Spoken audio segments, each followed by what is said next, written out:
before, you would notice, you know, that our aim is to read the Quran attentively and really connect with it through our hearts, through our minds, and open up ourselves to the healing of the Quran, inshallah, together. So welcome to all of you, and inshallah you'll stay with us every Wednesday night next month. Without further delay, I would like to turn the mic to Dr. Yamina. Assalamu alaikum, everyone. وعليكم السلام. بسم الله الرحمن الرحيم والصلاة والسلام على سيدنا محمد وعلى آله وصحبه أجمعين. السلام عليكم ورحمة الله وبركاته. Welcome back to Always Receiving Nur's weekly classes. We are continuing inshallah with Surah Al-Ra'd, which is the surah that follows Surah Yusuf directly. May we always be open to receiving the light of divine guidance in this surah, inshallah, and may we live with that guidance. اللهم افتح لنا أبواب حكمتك وانشر علينا رحمتك يا ذا الجلال والإكرام. So we ended the reading of Surah Yusuf. However, inshallah, the message of that beautiful surah remains alive with us and guides us in our life, inshallah. So I want to go back to Surah Yusuf so that we connect with the surah that comes right afterward, which we are going to benefit from, inshallah, which is Surah Al-Ra'd. So apparently, the Surah Yusuf is telling us a story, the story of Yusuf alayhi salam and his brothers and his family. And apparently it's about grown-up brothers jealous of their little brother to the point of wanting to kill him. And then there is a child thrown into a well, sold into slavery, thrown into jail for many years for no reason. And meanwhile, the father is so sad that he loses his sight and becomes blind. Then somehow Yusuf alayhi salam becomes a ruler and meets the family again. And right at the end, he wishes to die as a surrenderer. And we are told at the very beginning that this story is the most beautiful story. So how is this possible? I mean, if you look at it apparently, I mean, from just what I said right now, it seems so remote from being beautiful. It doesn't, I mean, doesn't it sound so sad and so ugly? So what makes this story beautiful? This is a question, and I hope there will be some answers. What made us believe at the end and say, yes, this story is so beautiful?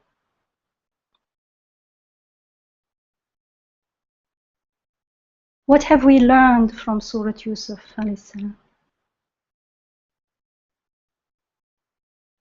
I think one of the things that became clear is his beautiful attitude to everything that's happening, like the way he would respond to everything that's happening. We are all amazed by, when we were comparing what we think our response would be to his, we found that his response was always a totally different and very, very beautiful response.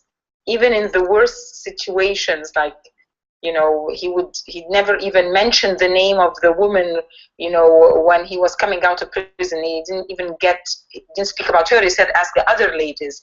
When his brothers came and he was so dismayed by what they said, he just, you know, put asarra fi nafsihi in himself and did not do any, you know, so he always saw things with, you know, in a beautiful way. Like he has a set of beautiful eyes and beautiful soul that saw everything with a different light. What made it? What is it that made Yusuf see things that way? Is Yusuf like a different species that sees things in a different way? Yeah, that's an excellent point, Sister Yamina, and I want to follow along with that, building on what Ali had said as well. I think the most striking thing in that surah is that story of Joseph alayhi salam, is that the story teaches us to see the reality of things. So there is, as it were, the superficial view and then the real reality of things. And what is beautiful there is through that story, our Rabb, our sustainer, is teaching us to see the real aspect of things, that everything is a message from beyond, and everything has a beautiful message, even when it's challenging, even when it is uncomfortable. And Yusuf alayhi salam becomes a mirror to that reality, that even when he's in prison, even when he's accused, even when he's thrown into the well with his brothers, he has that rootedness where he's seeing that none of this is detracting from his noble situation as a guest of God in this world, and this awareness that nothing is happening in the world without wisdom and mercy. So that deep connection that he displays, I think that's one of the takeaways for me in the way we discussed the story and opened up to the story, that it is teaching us how to interpret the things around us, their realities, and how are they actually never about hurting us, even when it's painful and hurtful. It's never random. It's always bringing messages and connecting us to our merciful and wise Creator. I think that's, I like your question. It's a provocative question. What is beautiful about this messy story? Someone is thrown around in all this mess. Why is this surah starts with saying this is the best of the stories? I think that was a helpful question to really focus on what is it that we learned in that surah. So thank you. So I get that what we learn we learned many things, but the gist of the message was to learn that the surah taught us to see beyond the apparent, to realize that everything, just as Isra just reminded us, everything is actually a sign, an ayah, bearing meanings beyond itself, beyond its what it looks apparently, meanings pertaining to alim al-ghaib, meanings pertaining to the beautiful divine names, beautiful meanings, beautiful purposes. And so we realize that actually this world, what we see and experience here and now, is always fleeting, always fani, always impermanent, always flowing from alim ghaib, the world of the unseen, which is actually permanent and real. Because this, we need God to teach us this, because otherwise, believe me, unless you stop and reflect and remember, to me, personally, the world looks like the reality. It looks like it's solid and it's here. This is it. This is reality. But this is telling us, no, these are only signs. Look at them. They are not permanent. They are pointing to permanent meanings, to another realm. That is the reality. That is haqq. And that's why the sign, the ayah aspect of things, of events, is so important and so significant. That's what we learned in this ayah, that the events that happened to Yusuf alayhi salam, he knew that they were ayat, and his focus was on the beautiful meanings they were pointing to, not on the event themselves. And that's why, as Aliyah reminded us, he had that peaceful and grounded and wise attitude, seeing the beauty everywhere in everything. And so that aspect, that ayah aspect of things and event is very, very significant, because in themselves, all events, all beings, all things are impermanent. They don't last, but they bear meanings that are permanent. They bear messages that are beautiful. That's what Yusuf alayhi salam was seeing, those beautiful messages that they were pointing to. And so what this surah taught us is to also turn our heads, our sight, to where is he looking? Where is this, all this beauty that I can't see when I just look at the story in its apparent, in its appearance, superficially. And then I can see how everything, all those events actually bear beautiful messages from our Rabb, messages of rahmah, of love, of healing, of wisdom. And we said that was that consciousness, that awareness that Yusuf alayhi salam had, and that the messengers of God have, is a conscious living, and it's called ihsan in the Islamic terminology. And so we said that a main message, at least, of Surat Yusuf is to teach us to live, or how to live, as abd with ihsan, which is with that awareness that Isra just summarized beautifully for us. And so that the outcome of that awareness, what we see from outside, is what Alia told us. And it's the awareness of the signs, of the ayat of Rububiyyah in the world. So ihsan is about being aware of seeing the beautiful divine names, the wisdom, the rahmah, the beauty in everything, the meaning in every event, whether it's good or bad, beautiful or ugly. Because actually we talked about the contrast of the beautiful and the ugly. It is through that contrast of good and bad that we have access to the permanent, to the beautiful divine names, because of the dynamic between them, like between hunger and satisfaction. That's how we can appreciate the food as rizq, and then we are grateful for it, and that's how we eventually appreciate the rizq beyond the rizq, beyond the provision, the provider beyond the provision.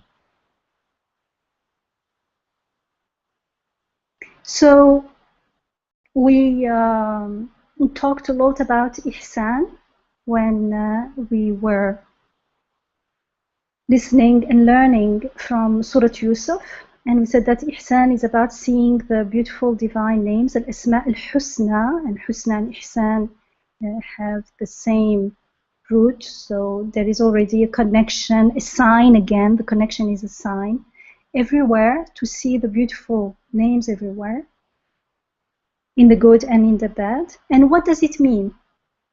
How does the muhsin, how did Yusuf alayhi salam come to this consciousness? How does he, or do we, see the beautiful divine names in everything? Because things, because events, because beings, and together with their interconnections and everything, whatever is happening out there or inside us are signs. They are ayat. This is what the Quran keeps telling us again and again. It's so important that, if you remember in one of our monthly teleconferences, it was saying how the people who find themselves in hell, what they say is, oh, we wish we had recognized the signs. So these signs are very, very important. They are the key, a key concept in being the addressee to the Quran, in making sense of the message of the Quran. So this surah, Surah Al-Ra'd, which means thunder, is about the signs all around us, and how to read them, how to hear them, how to see them and understand their meaning. It's another language. It's like learning a new language. So Surah Al-Ra'd provides us with preliminary, is that right? Preliminary tarbiyah that leads to being muhsins, like Yusuf alayhi salam, like the tarbiyah of perceiving everything around us in the world as signs. It's subhanallah, like, just in case we didn't get it, we didn't understand what was happening in Surah Yusuf, then it's telling us, this is it, this is it. Everything, look around you, everything is an ayah. And this is what Surah Al-Ra'd does, mainly. Because it's not easy to start with one's own life, with one's own emotions, with one's own pains and hurts. If I know nothing about the ayat, about the signs, someone tells me, you know, your pain actually is beautiful, it has a meaning and everything, it's very difficult to get there, because we're so much invested emotionally in it and so much attached. So it's hard to detach and see the meaning of that pain, because usually I don't see it as a pain out there. I see it as my pain. It's me. I am hurting. It's like as if part of me. So in Surah Al-Ra'd, we're taught to first learn how to see everything surrounding us, things that are outside. First learn to see those things as ayat. And if in Surah Al-Ra'd, in the second ayah, it says, الله الذي رفع السماوات بغير عمد ترونها ثم استوى على العرش وسخر الشمس والقمر كل يجري لأجل مسمى يدبر الأمر يفسر الآيات لعلكم بلقاء ربكم توقنون. It says, God is He who has raised up the heavens without any support that you can see, and then established Himself on the throne, and He has made the sun and the moon subservient to His laws, each running its course for a term set by Him. He regulates all that exists. He makes the ayat clear, so that you may be in your inner, so that you may be certain of meeting your Rabb. So it starts from the ayat that are the furthest from us. The heavens, the sun, the moon. It's easier to see that they are ayat.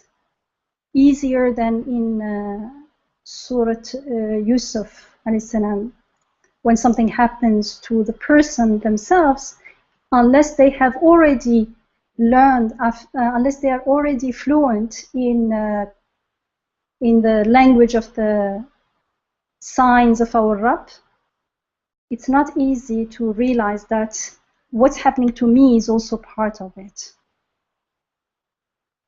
And so here it's you can see the rahmah of our Rabb teaching us, if you didn't get it, let's start from the beginning.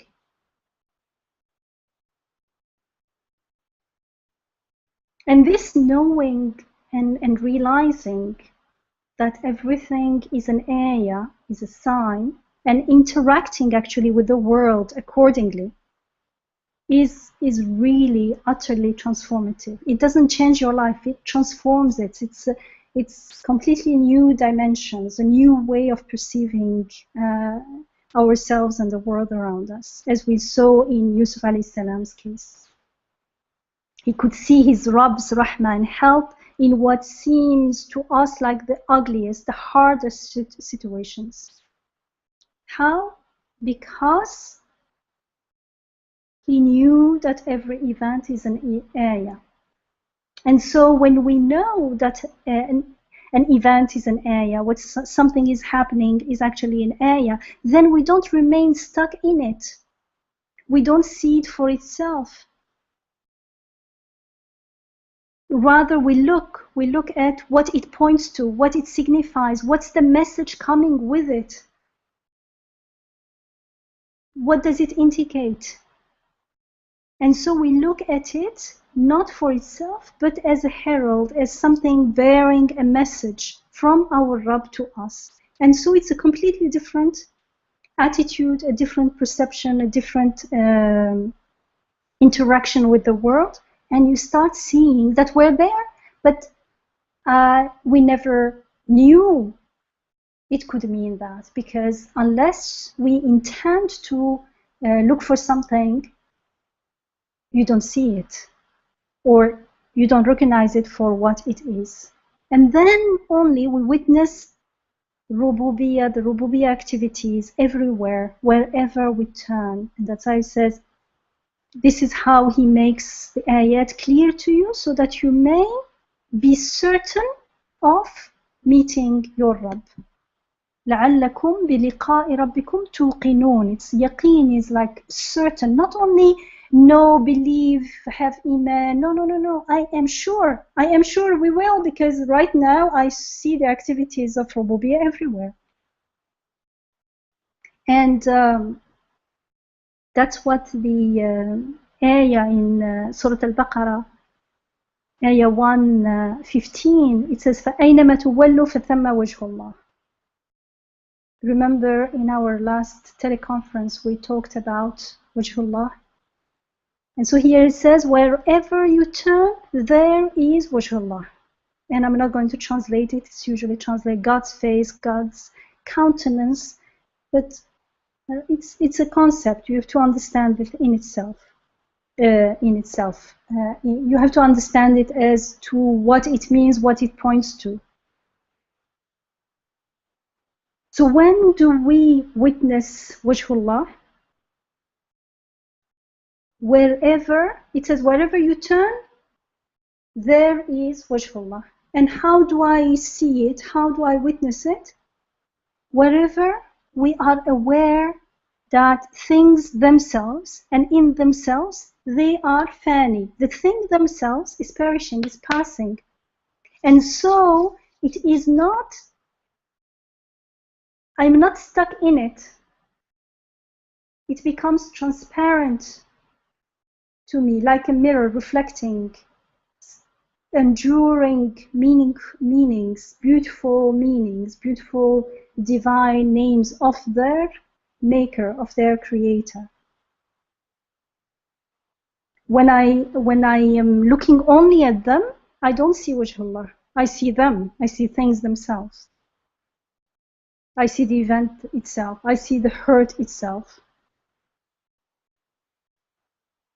But when I realize that itself is passing all the time, it's fleeting and flowing, and it can't be about it, because it's always changing, always something else comes, then it becomes transparent, and then I start seeing beyond it, through it. It becomes like a window onto another world, reflecting permanent meanings, beautiful messages. And that is what an ayah is. It conveys messages to us from our Rabb. And everything else is impermanent.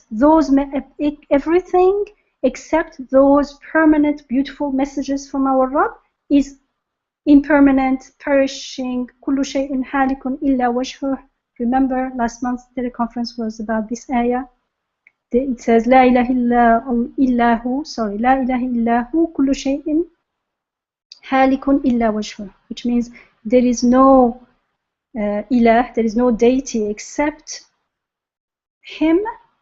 Everything else will perish, except Wajhullah, except those enduring messages that look to our Rabb, that point to him, that are actually coming from him, and therefore reminds us of him. And in Surah Al-Rahman we're told, كل من عليها فان ويبقى وجه ربك ذو الجلال والإكرام. all that lives on earth, everything in the heavens and on earth will pass away, but wajhullah, only wajhu rabbika here, only the wajh of your Rabb, the countenance of your Rabb will remain. Subhanallah.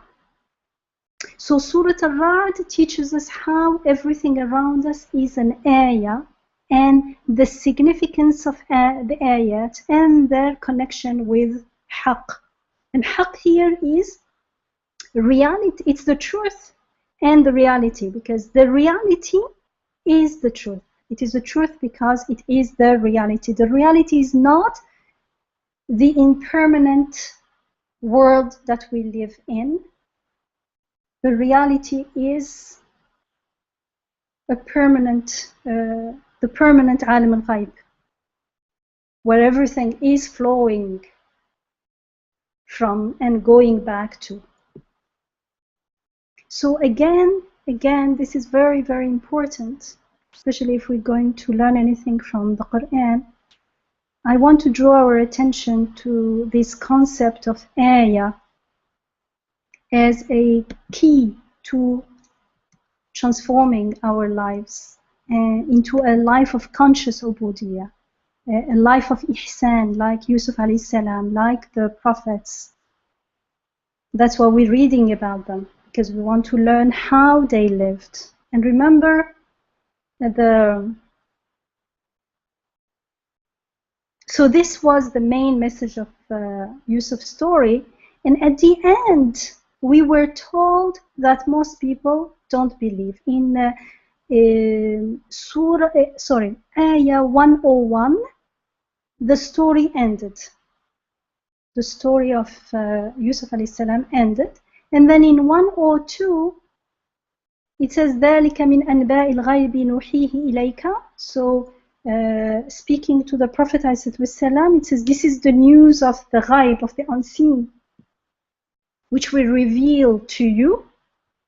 And in the next ayah, 103, it says, وَمَا أَكْثَرُ النَّاسِ وَلَوْ حَرَصْتَ بِمُؤْمِنِينَ. So yet, most people, even if you really want it, will not believe. Why? Why don't most people believe? Wasn't like the Surah Yusuf the most beautiful? Wasn't it clear? And we did talk a little bit about it, why most people don't believe. And we said because it seems far-fetched that such an apparently sad and ugly story is in fact so beautiful. Because it's not, and why it seems far-fetched? Because if I have no concept of what an ayah is, a sign pointing to something beyond itself, a sign bearing messages, beautiful messages from our Rabb, then I can't believe that such a sad story can be the most beautiful. So you see how everything is related to that concept of ayah? And because also we said it seems far-fetched that God would send a human messenger with messages of how to achieve conscious living with iman and ihsan, like Yusuf alayhi salam and the messengers. Like if you don't know what an ayah is, it means you don't see the Quran as a message from beyond or bearing a message from beyond. Then it seems like how can a human be the addressee of the divine, of God anyways? Because these people, the first addressee, the first audience of the Prophet ﷺ were mushrikeen. It means they did believe in God. It's just like their understanding of God was lacking. But they say, how come a human being can be the addressee of God? God speaking to a human being. Doesn't make sense. However, we said that those who consciously receive the message of the Quran, if we consciously listen to the story of Yusuf, for instance, in that case, then you realize that this message teaches us how to read and how to listen to the creational ayat, al-ayat al-takwiniya out there in the world. How to read and listen and interpret ta'wil al-hadith, the events in Yusuf alayhi salam's life, for instance. So when we consciously receive and interact with the message of the Quran this way, then we realize that the ayat in the world, the creational ayat, are also a kind of speech, which, in other words, God speaks not only through words like the words in the Quran, but also through His creation. That's also a kind of speech. So if I am sure that everything that is happening to me and around me is an ayah, which means it bears a meaning from my Rabb, then why not through direct words? It doesn't seem far-fetched at all. Then, in other words, those who don't believe in the message of the Prophet, they don't believe. Why? Because they do not realize what the Quran is really, what the message of the Quran is really about. And so they don't get to really know God with His beautiful divine names, God as the one, as the Rabb. They don't see the activity of Rububiyyah in the world because they can't see the whatever is happening in the world as ayat from our Rabb. And that's why they don't believe, can't believe. Sister Yamina, can I just add something here? Sure. It's not going to be long, sure. When I really loved the point here, and it isn't just about when we turn away from God or forget. It isn't just that we can't see the beauty in sad things, but also we don't get to see the real beauty in the beautiful things. Because again, from the story of Yusuf alayhi salam, when he finally gets absolved, he has the perspective to say, this is because God doesn't give prosperity to those who are unjust. It's because God has deeper wisdom. God has justice. Ultimately, His plan prevails. So there, you can see from us, so this is a good event. He's absolved and he's becoming very, high in the courts and so on, having status and so on. But if there is no connection to the transcendent, it is not seen as an ayah pointing to something beyond itself. It's just some good lucky event. He was lucky, that's all. And it's so narrow, it's not that exciting. But when the ayah perspective comes in, when we look at it as a sign pointing to God's rahmah, pointing to God's wisdom, His incredible power, He's having the final say in everything, and actually, pulling the strings, behind all the time. He has the ultimate say. That becomes so beautiful. That thing is actually so exciting. That event that you would just maybe dismiss as lucky, cool, lucky, and good for you, it becomes so exciting because it becomes a door to discover this treasure, eternal treasure of wisdom and mercy. Yeah, thank you, Isra. What Isra pointed out is actually something very, very important, because the ayah is ayah for everything, the good and the bad. And actually, when something good happens to us, as believers, we probably won't say we were just lucky.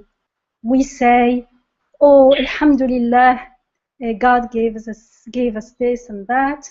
However, if there is no conscious connection, as Isra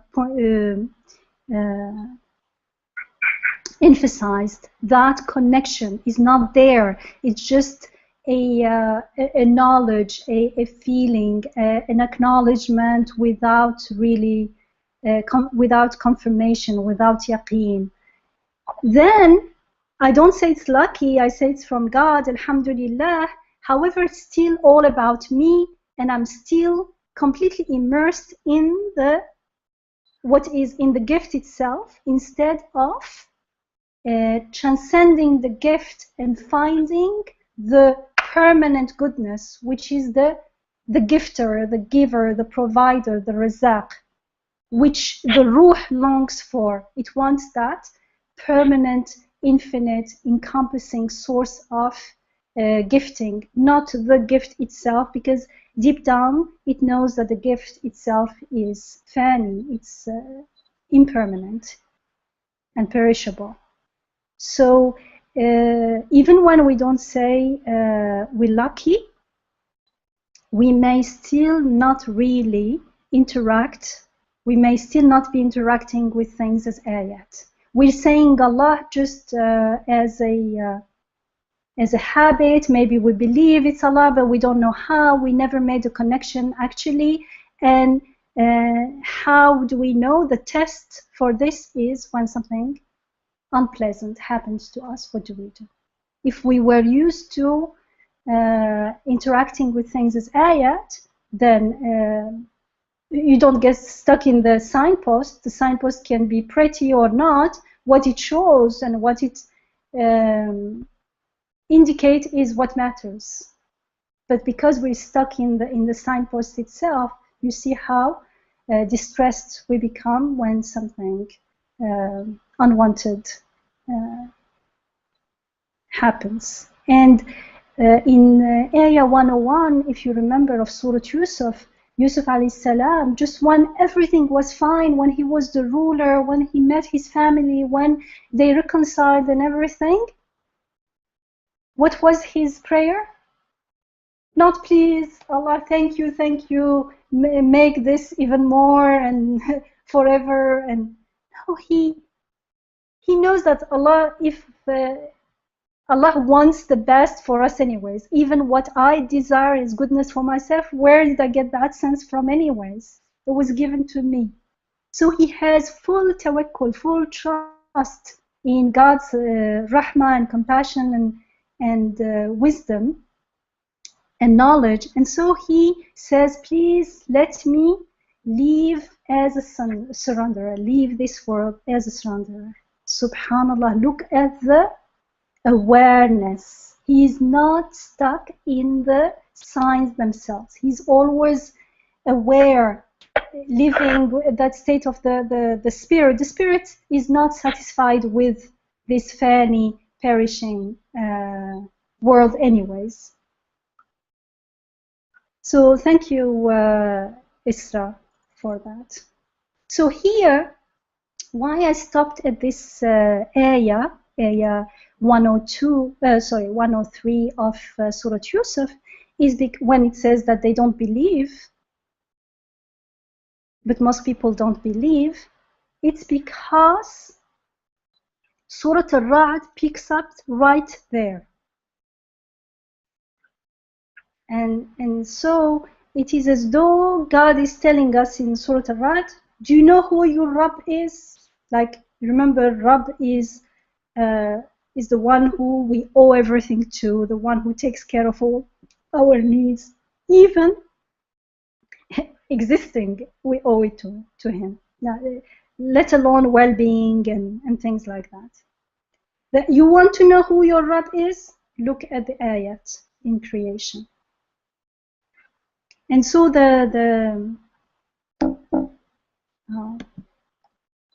that's how the first surah starts. أعوذ بالله من الشيطان الرجيم بسم الله الرحمن الرحيم. It says ألف ميم را تلك آيات الكتاب والذي أنزل إليك من ربك الحق ولكن أكثر الناس لا يؤمنون. And it's the same. ولكن أكثر الناس لا يؤمنون. ألف لام ميم را. Those are the ayat of the kitab, of the book. And what your Rabb has sent down to you is the truth, yet most people do not believe. So this is the first ayah of Surah Al-Ra'd. And it takes its name from Ayah 13 of this Surah 13, which talks about Ra'd. And to me, the tone of the surah itself sounds like thunder. Ra'd means thunder. You feel in awe before it. And like thunder, it's rough, it's tough, but it bears good news, the good news of Rahmah. In the case of thunder, it's rain and all the resulting goodness. In the case of this surah, it is like it taught us the most refined, beautiful story, and still most people don't get it. So, subhanallah, look at the compassion, look at the love. Rabbul Alameen, our Rabb, the Lord of all the worlds. What he does is he's taking us again from the beginning. Okay, so it means you need to learn the ayat, what an ayah is from the beginning again, and it starts again from the heavens without any pillars, the sun, the moon, and it will carry on. Subhanallah. So this is the first ayah of Surah Al-Ra'd. And I checked what has been said on this ayah in many tafsirs. Zamakhshari, Fakhruddin Razi, Al-Qurtubi, Al-Baydawi, Suyuti, Ibn Kathir, and others, all the tafsirs, and some contemporary ones as well. And I will share one or two. They have lots of things in common because those who came after are going to refer to those who came before, which make sense. So I will share with you what some popular tafsirs say about this first ayah. And I'm right now going to translate. Alif, Lam, Mim, Ra. God knows best what he means by these letters. Tilka. Tilka ayatul kitab. Tilka literally in Arabic means those. These. In Arabic it's tilka hadihi al-ayat. These verses are the verses of the book, the Quran, and then it talks about the grammar. Kitabul, sorry, what was the ayah again? ذلك آيات الكتاب. So it's an idafa, the genitive, which means a possessive, the ayat of the kitab. And so it talks about the different idafa in Arabic and how here it actually means min al-kitab, therefore the ayat, the verses from the book, and talks about the mubtada and khabar, the subject and the predicate. This is the truth, where is no doubt.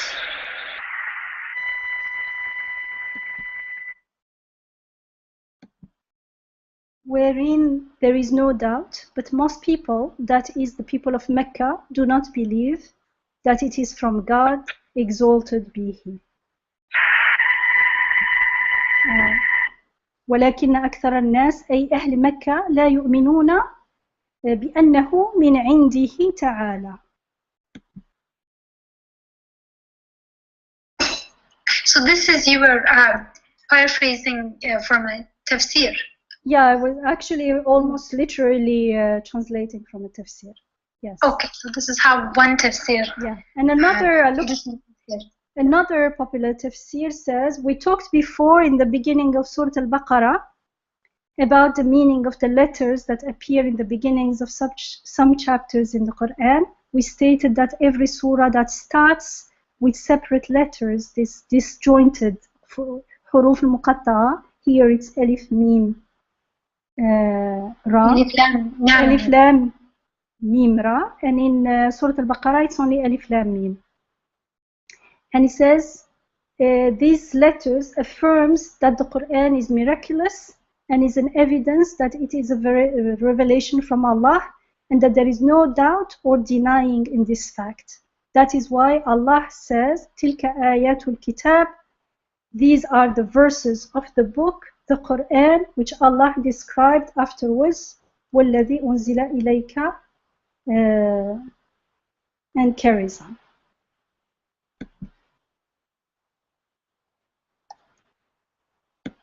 So this is also almost exact translation, let's say. So these are tafsirs of the first ayah of Surah Al-Ra'd that we just read, Surah Al-Ra'd. And here in the second one, it says, because of this letter, it is clear that the Quran is miraculous. I, reading it, will find myself saying, why is it miraculous? What's miraculous about this? How is this an ayah? How is this a sign? And a sign to what? To me, personally, these tafsirs didn't help me connect with the message of the Quran. They didn't help me go beyond the literal, linguistic, the semantic of the text, the literal linguistic language meaning. So Surah Al-Ra'd, as I said, is about teaching us how to read the ayat in creation. That's how we will see after that ayat. It's talking about the ayat in the creation. And in it you feel the compassion.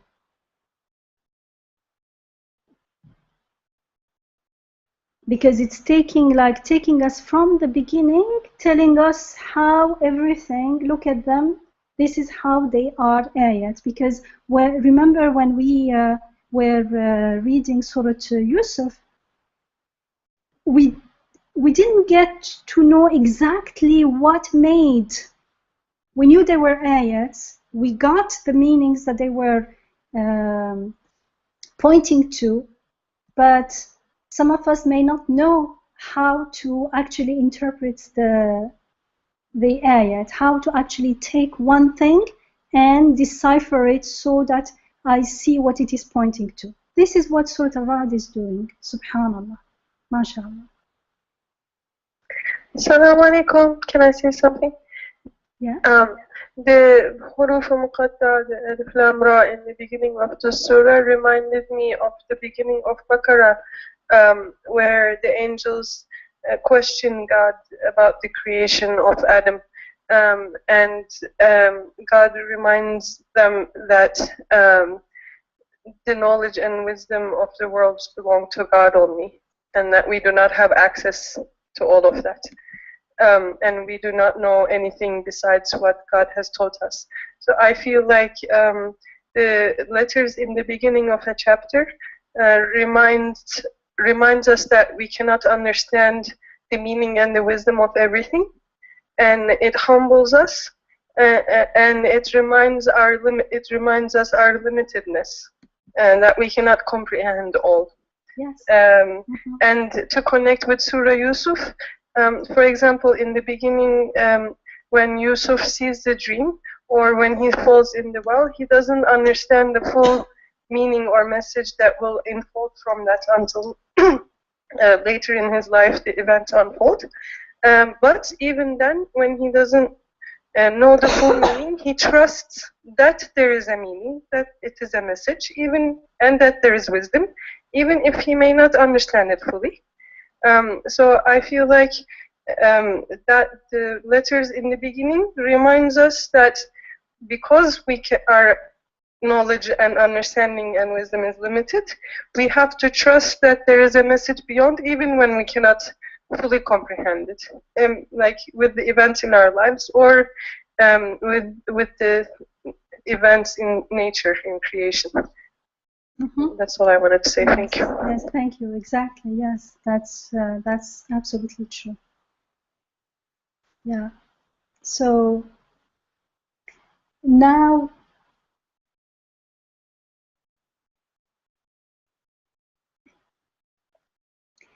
the question is it possible? Is it at all possible for us to learn anything from this surah, or actually from any surah in the Quran? Can we learn anything? Is it possible to learn anything about reading, listening, interpreting, deciphering the creational ayat in the world if we are not aware that the Quranic units are themselves ayat, and that ayat does not mean verse like in a verse, a unit of poetry in Arabic is also a verse, bait. It is not bait, it is an ayah. It is called ayah on purpose. It's a sign, an ishara, not verses. If I'm not even aware that the Quran itself, the units of the Quran, the content, the words of the Quran are ayat, can I ever hope to decipher the creational ayat out there? Because it's the Quranic ayat that are going to teach me how to decipher the creational ayat. And if I do not even connect to them as ayah, if I do not perceive them and interact with them as ayat, what is the possibility of learning anything really? If I read the Quran as any other text, well, of course I am a Muslim, it's sacred, it's from God. Leave that aside. When I am actually interacting with it, if I read Ayah 1 of this surah, the beginning of Ayah 1 is Alif Mim Ra, Tilka Ayatul Kitab. If I read it as it is usually read, which is as Alif Mim Ra, these are the verses of the book, i.e. the Quran. Will I learn anything new? Will I learn anything remarkable from this ayah?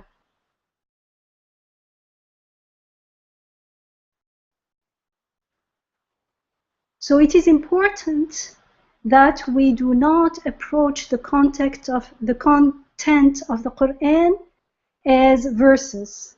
It is important that we are aware that the ayat of the Quran are ayat, as it says, which means signs. They are not verses. And I only realized this myself personally because of what I learned from the Receiving Nur, the tafsir by Ustad Badi'uzzaman Said al-Nursi, rahimahullah, alhamdulillah, who blessed me with this work that introduced me to the beautiful and precious message of the Quran. I'm ever so grateful for Ustad al-Nursi's invaluable teachings of Usul al-Tafsir, and how to approach the Quran and how to read it as ayat, and how to read the creational ayat in the world under the guidance of the Quranic ayat, and how to listen, not to impose what I think I understood on the ayat. So may Allah bless his soul. Jazahullah kulla khair. So back to this ayah, and let's remember that this is an ayah. It says Alif Mim Ra تلك آيات الكتاب والذي أنزل إليك من ربك الحق ولكن أكثر الناس لا يؤمنون. So Alif Mim Ra, those, tilka means those, although the tafsir says هذه, these, and most English translation translates this as these. Those are the ayat of the book, and what your Rabb has sent down to you is the truth, yet most people do not believe.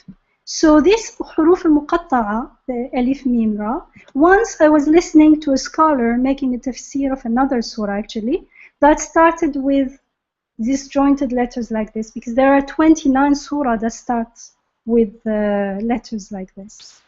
And he said, there are letters like this at the beginning of Surah Al-Baqarah, and since we talked about them, then I see no need to repeat it again. And he went on the rest of the ayah, onto the rest of the ayah. And I thought, subhanallah, if the surah starts with these letters, it means there is a purpose to it, to these letters being in this particular place. I mean, there is a meaning to it being here. I can't just say, oh, we already, when I say that, it means I am assuming that I am explaining the Quran. Hasha, how can I explain the Quran? I am only humbly listening and waiting for some understanding to be given to me. I am not here to explain. How can I explain God's speech? Who am I? I mean, I don't know, it may be far-fetched, but how I felt, like I look at my hands, I see I have one hand, this is a second hand, two of the same hands. Why do I need the second one? It's just the same hand again. Do we get rid of it? It has a purpose. And the fact that there are two at different places is very, very wise. I need both of them. And so if the letters are at the beginning of this surah, it means I need them here. We need them here. They have a purpose to teach us something. They are ayat. They are pointing to something here.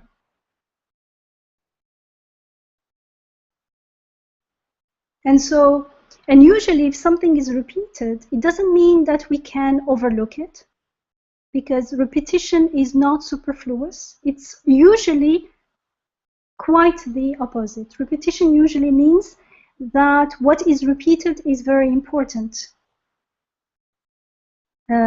So repetition itself is a sign that these letters carry some very important meanings.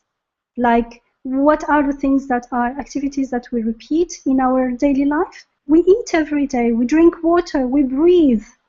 And these are important things for us. We don't say, okay, we drank water yesterday, no need to drink again today. We don't say that. So like the relationship with the Quran has to be that live relationship. It is guidance, it is light, it is like air and like food and like water for our spirit. So I can't say I drank it yesterday, it was in the beginning of Baqarah, then there's no need to repeat it now. So back to the beginning of the ayah, Alif Lam Mim Ra, those are the ayat of the Kitab. When I read this, usually it's translated as this and understood in the tafsir. In Arabic, it's even more awkward because it's tilka hadihi. When I read this, Alif Lam Mim Ra, these are the verses of the book, i.e. the Quran. I see nothing new. Because if I see Alif Lam Mim Ra written in the Mus'haf, the Codex, the printed physical book, then of course I, or anyone for that matter, would assume that it is part of the verse of the Quran, whether I understand it or not. So what's the point of telling me that? If we say Alif Lam Mim Ra, these are the signs of the book, and if we are actually aware that ayat are not simply verses but signs, isharat, they indicate something beyond themselves, then it gets a little better because there is the possibility of something new. Then I would ask, what do they signify? And how are they signs? And signs to what?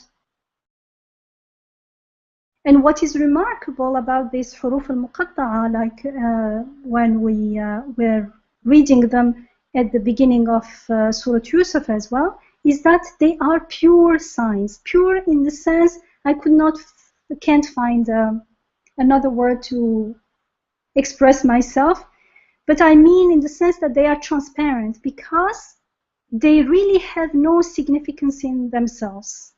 Their only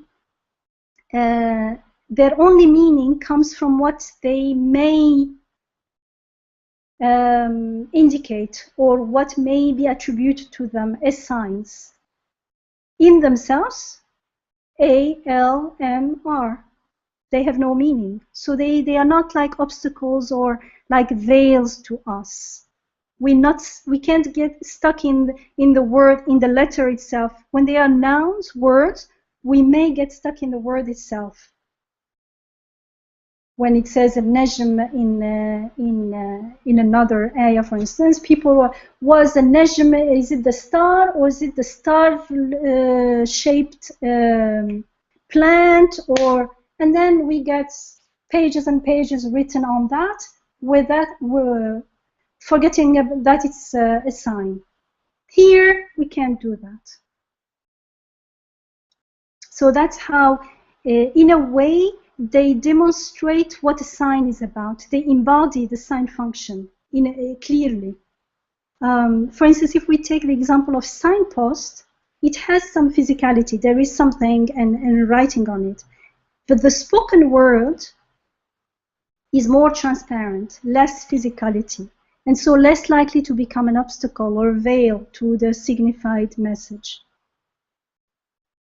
So when we see written words, if we're reading in the book, we may get stuck in them more likely than and not move on to the signified message, more likely than when we hear words. When we hear, usually what we do is immediately we move to the signified meaning. If we have, of course, the intention when it comes to the Quranic message and the awareness to do so, of course. And maybe that's why the Quran means recitation, literally. And the Quran usually refers to the spoken word rather than the written version. And usually the written version is seen, looked at as a memo, a kind of written memorandum to remember the spoken recited word. Wallahu a'lam. So back to the Alif Lam Mim. When we hear Alif Lam Mim Ra, sorry? May I ask a question? Sure.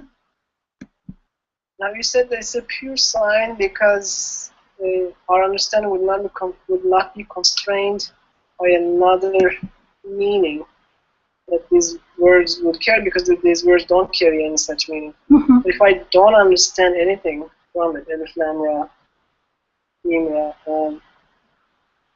how can it serve the purpose of being a sign? Because it has no connotation, nothing. It's not related to anything that I experience in my life, and so how can it serve the purpose of a sign? That's exactly what. Thank you for the question. That's exactly what I'm coming to. Actually, it serves the how would you say? It serves the function of relating to us what the concept of sign is.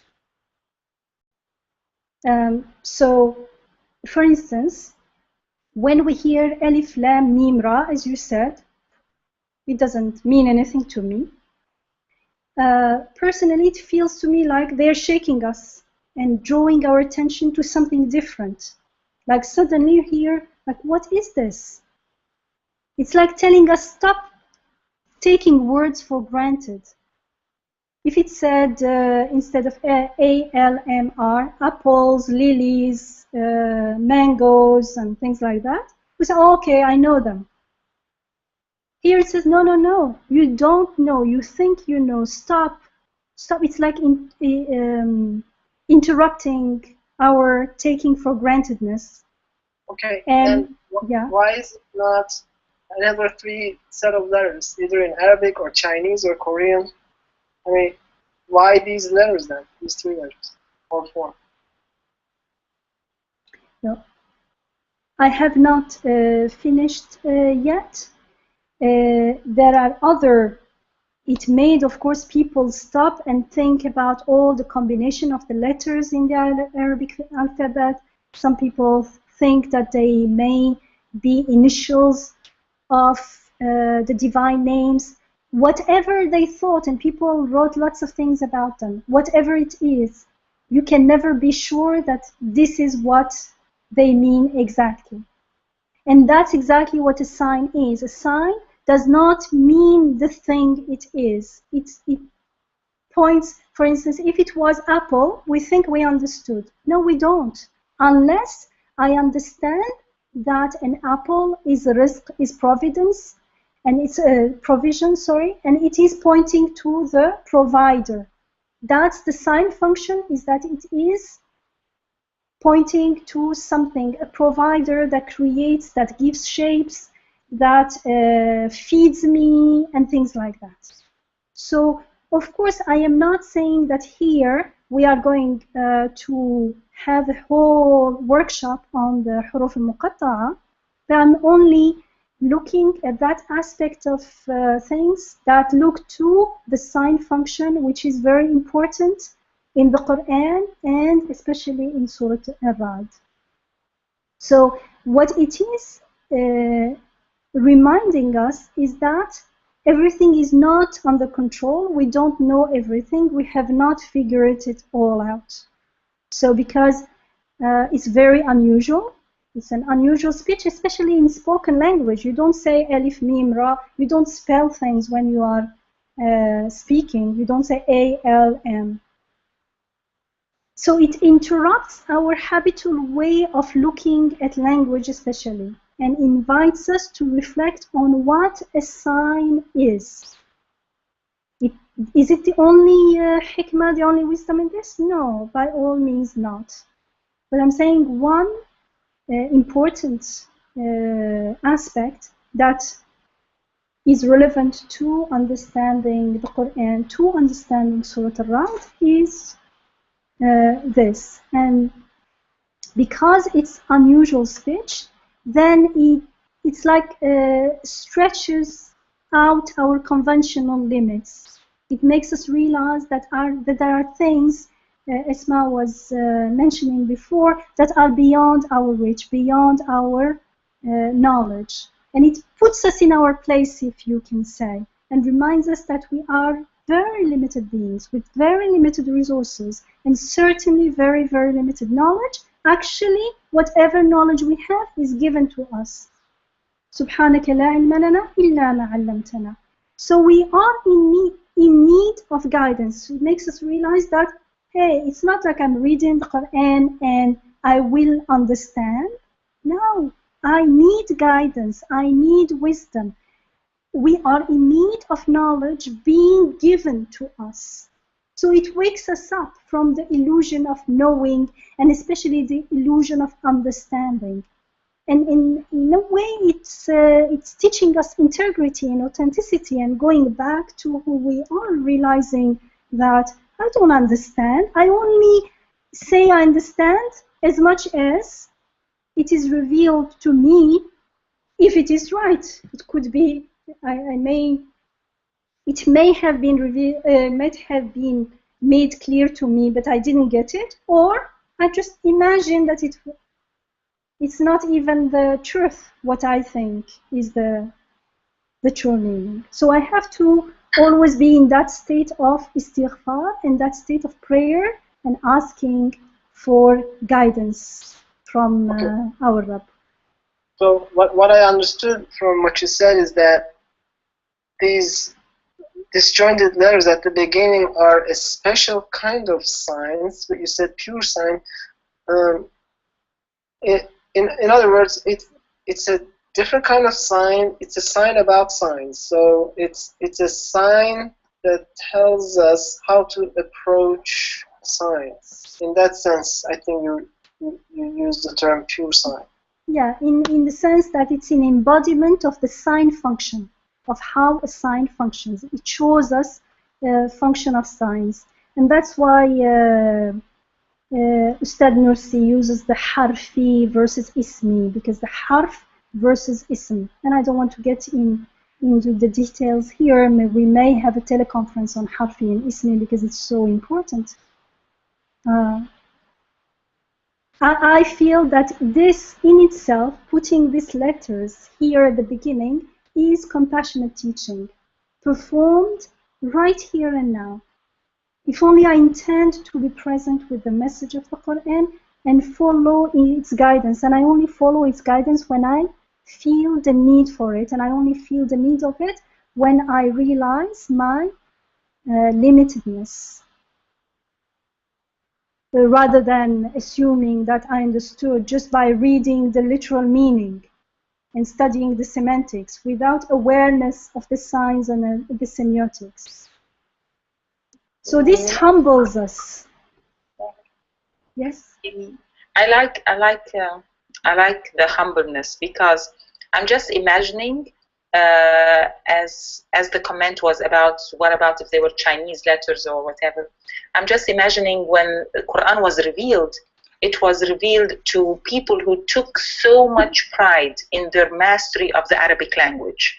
They took so much pride in their ability to form Arabic poetry and Arabic, verses in the thousands, and memorize them instantly, and take them around, and have Suq al-Uqaz, which was the place they would meet. And so subhanallah, so the Quran was revealed to people who took so much pride in their understanding of Arabic. Now Arabic is, even to us as Arabic speakers, is not the same.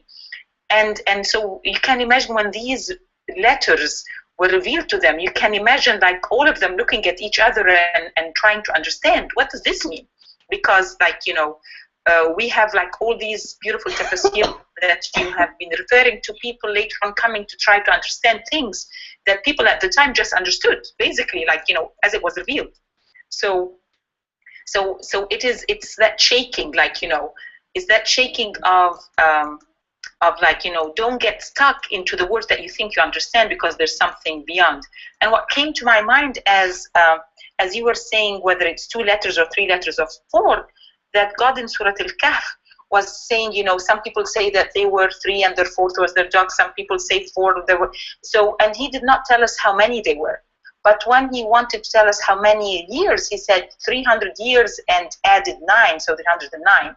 So God, he's very he's very specific about when to tell us stop getting stuck into things, and when he says and so he's trying to always tell us to stop getting stuck into things, stop and asking questions that are taking you away from the meaning.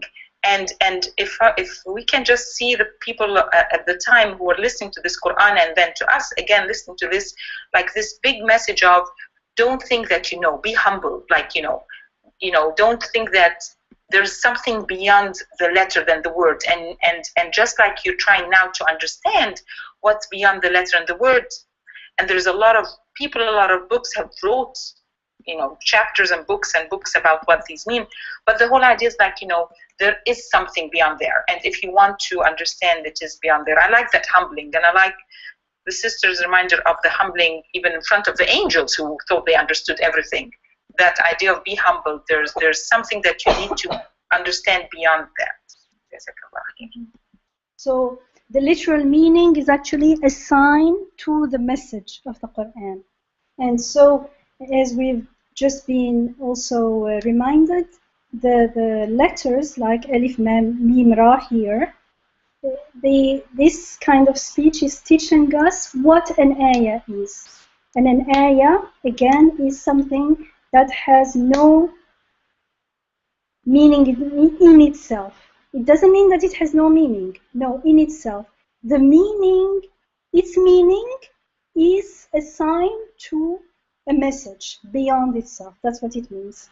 So it indicates something other than itself, beyond itself. So, for instance, very, very simple, of course, just to make this clear, the word kursi itself has no meaning except that it refers to an object out there, known in English as chair, in other languages as other words. And the very fact that we have so many words in different languages to refer to the same object out there shows that the word in itself doesn't matter. How it sounds and everything doesn't matter. What matters is the connections, the code value, the sign value assigned to it, what it refers, which is what it refers to. And so by using separate letters without specific meaning to each one that we know of, at least, rather than whole words that we think we know, the Quran attracts our attention. It interrupts how we look at language usually. And it forces us to stop and reflect on what an ayah is, the function of the sign. And so this way the Quran achieves, it makes us realize if we are truly attentively listening to the Quran as God's guidance, and in listening, not listening, but like being attentive to its impact on us when we are listening. If I listen to the Quran as God teaching me what I do not know, as God teaching me something of great importance, something crucial, on which the very purpose of my life depends, then I may realize how the meaning conveyed by an ayah of the Quran unfolds to me until it's clear, until I say, yes, indeed, this is haqq, this is the truth. And so here when it says Alif Lam Mim, Tilka Ayatul Kitab, Alif Lam Mim Ra, those are the ayat of the book. And what is sent to you is al-haq, is the truth from your Rabb. Then I understand that. And then I also understand how most people won't believe. And then it says, وَلَكِنَّ أَكْثَرُ النَّاسِ لَا يُؤْمِنُونَ. But most people do not believe. Is it clear now why most people don't believe? Even when they think they may think they believe? They don't really believe in the ayat because it is not so obvious. It takes the Quran being sent to us, and it takes us being listening, intending, consciously, attentively listening to it, and realizing that these are ayat. So there is something it's pointing to. What could that be? And I listen attentively and wait patiently, humbly, until whatever is given to me, whatever is given to you, it says, وَمَنْ أُوتِيَ الْحِكْمَةَ فَقَدْ أُوتِيَ خَيْرًا كَثِيرًا.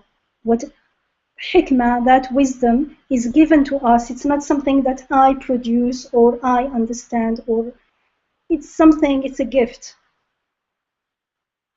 And so this is what we want to remember throughout this surah, inshallah, throughout actually whenever you are reading, we are reading the Quran, is that like these letters, like Alif Lam Mim Ra, all the units of the Quran, which are usually seen as verses, are actually ayat.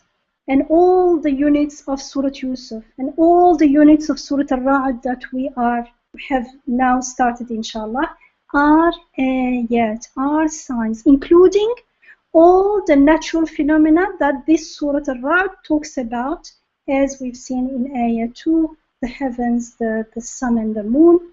So let us be careful not to assume that we understood just because we understood or we know the literal meaning of the words. The literal meaning of the words is not the message. It is the ayah to the message. So let us listen to the Quran carefully, and then we will see that it teaches, indeed, it does teach us the haqq. And I think let's stop here. And of course, what we did today is only the first, not even the first part of the first ayah, because we didn't. Let me at least talk about the tilka, and then I will leave it there, because it's ayatul kitab, the ayat of the book, which is taken for granted that the kitab, the Quran, and full stop, and that's it. We carry on, and it's not obvious to me. In most translations, tilka, which literally means those, is translated as these, and the tafsirs say these as well. And to me, the Quran saying those is very, very, there's lots of wisdom in it, because the signs have two components. The words itself, what I see, and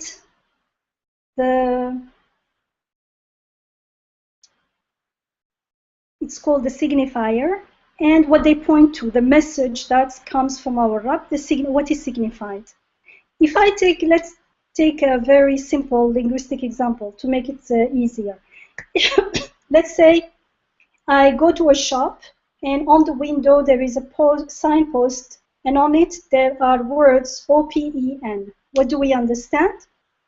I read open, and I understand that the shop is open for business.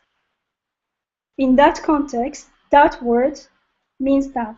I don't dwell on the sign, the size of the sign, or how it is written, or anything. I immediately understand what it means. That's the signified. So the sign there has two components.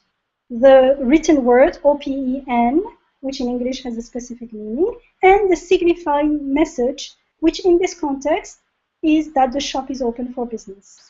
So language is a tool, a signifier that helps us to get to the message intended, to al-maqsood. The language of the Quranic ayats is also the same thing. There are signifiers and they indicate something beyond. So just because I understood the meaning of the words,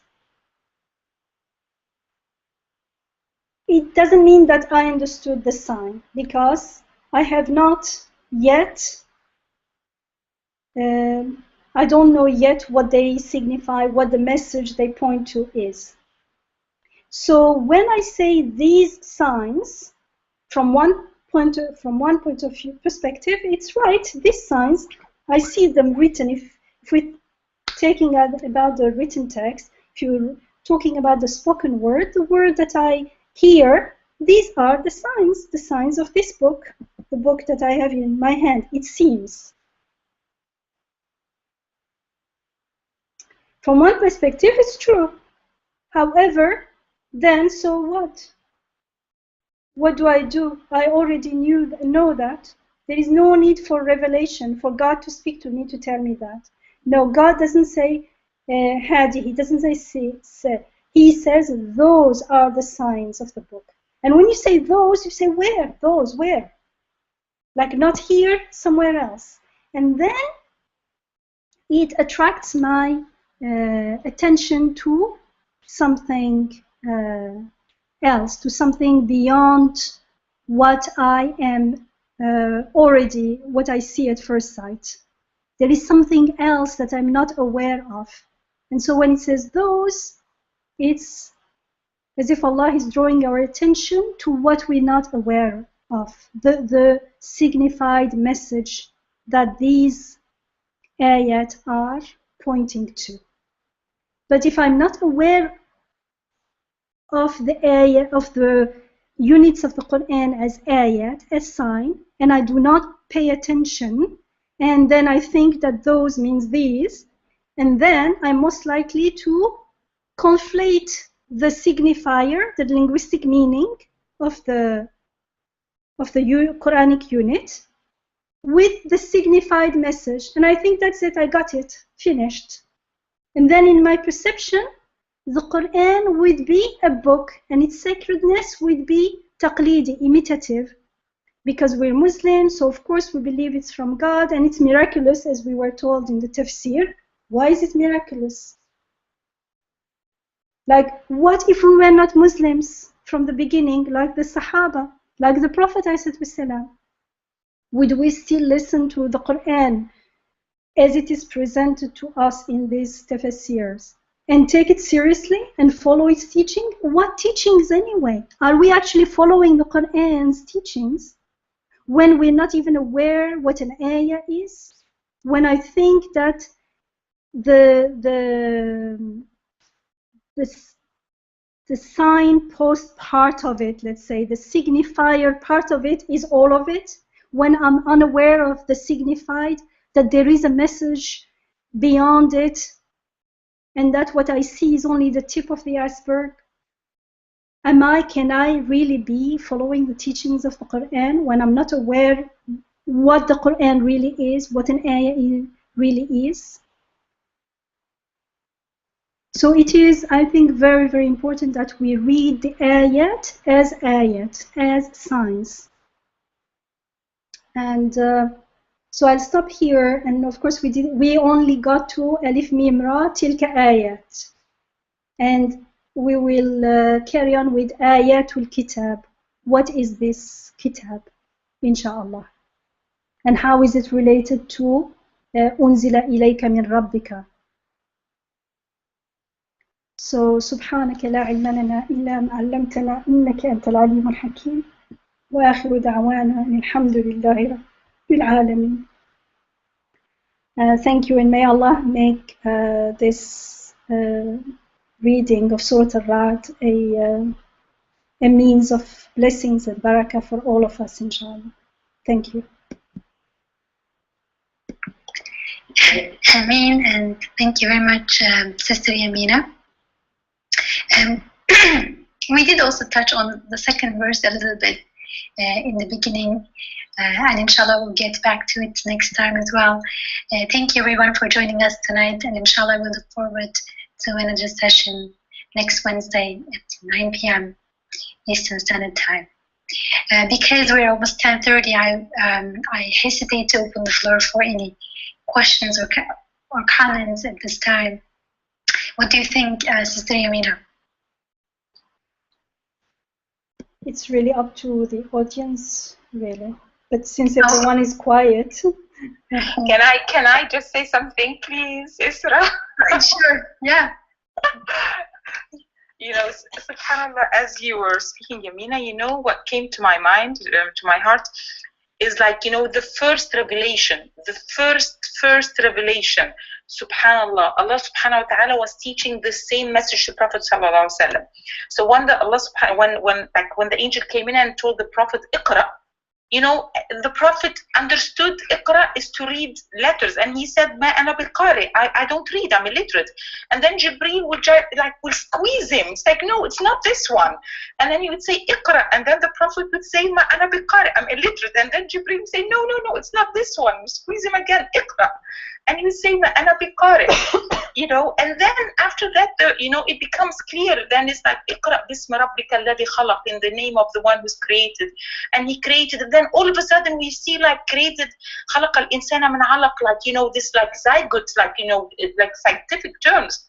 And then it takes us like this creation is out of God's generosity. Iqra wa rabbuka al-akram. This shows as if it's pointing to God's generosity, like the creation points to God's generosity. Alladhi allama bil qalam, and he's teaching you with pen, he's teaching you what you don't know.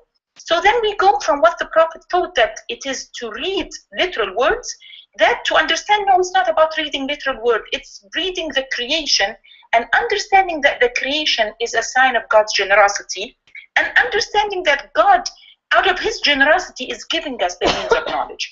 So yani, that was the Prophet's first lesson, which is now our lesson. I just thought it was so beautiful that the Prophet's lesson, that we are struggling that way. Alhamdulillah. Alhamdulillah. Beautiful point, Ali. Made within 1 minute. This is mashallah. Very beautiful point. So, is there anybody else who wants to share any brief comment at this time? Salam, I'll make a quick comment. Yes, Asma, please. Building on what my mom Yamina was saying and what Sister Alia was saying, so I'm deducting that here the Ayatul Kitab, I mean, I know Mom said this is next week's topic, but I just want to say it shortly. The Ayatul Kitab, so the messages of the book or the signs of the book.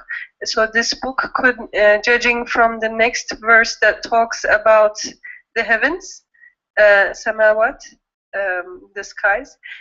So I'm deducting that this book contains the heavens, so the entire universe, so all of creation, like Alia was talking about in the first revelation, where it talks about reading the creation. And here it talks about the book of creation, so it's meaningful in that context. So the signs of the book of creation, and that is so. If we see the book, if we see the creation as a book, then it becomes to us like the creation is a revelation. So that is bestowed upon us. So maybe when it says most people will not believe in it, most people, maybe it means most people do not see the entire creation as a message from God. And also something that Mom was saying earlier, so like that this verse was from the mercy of God, because in Surah Yusuf, the previous chapter, it talks about Anfusi, the inner signs. I don't know how you would say in English, Anfusi. Themselves, Anfusihim, in themselves. Mm-hmm. Right, the signs in our humanness, within us, and the afaqi signs are the signs outside us, like in nature, in creation, in the universe. So if understanding the signs within us is difficult in the chapter of Yusuf, in the chapter of Ra'd, the thunder, it starts talking about the afaqi, the outside signs, the signs in creation. So it's because it's easier to understand, because the ego is a thicker veil, so it's easier to understand the signs outside of us rather than inside of us when we're struggling with our egos. Mm-hmm. I'll cut off right here. Mm-hmm. Beautiful connection too. And alhamdulillah, so these are really beautiful notes to end with. Next, if you have any questions or comments that stayed with you right now, just take a note before you forget, and we revise or briefly highlight the pre-session when we start any session. So it will be nice to bring those connections or comments or questions in the beginning of next session as well. Have a beautiful week filled with awareness of science, inshallah. And thanks again for joining us, and thank you very much, Sister Yamina, for sharing reflections on the Quran with us. Assalamu alaikum.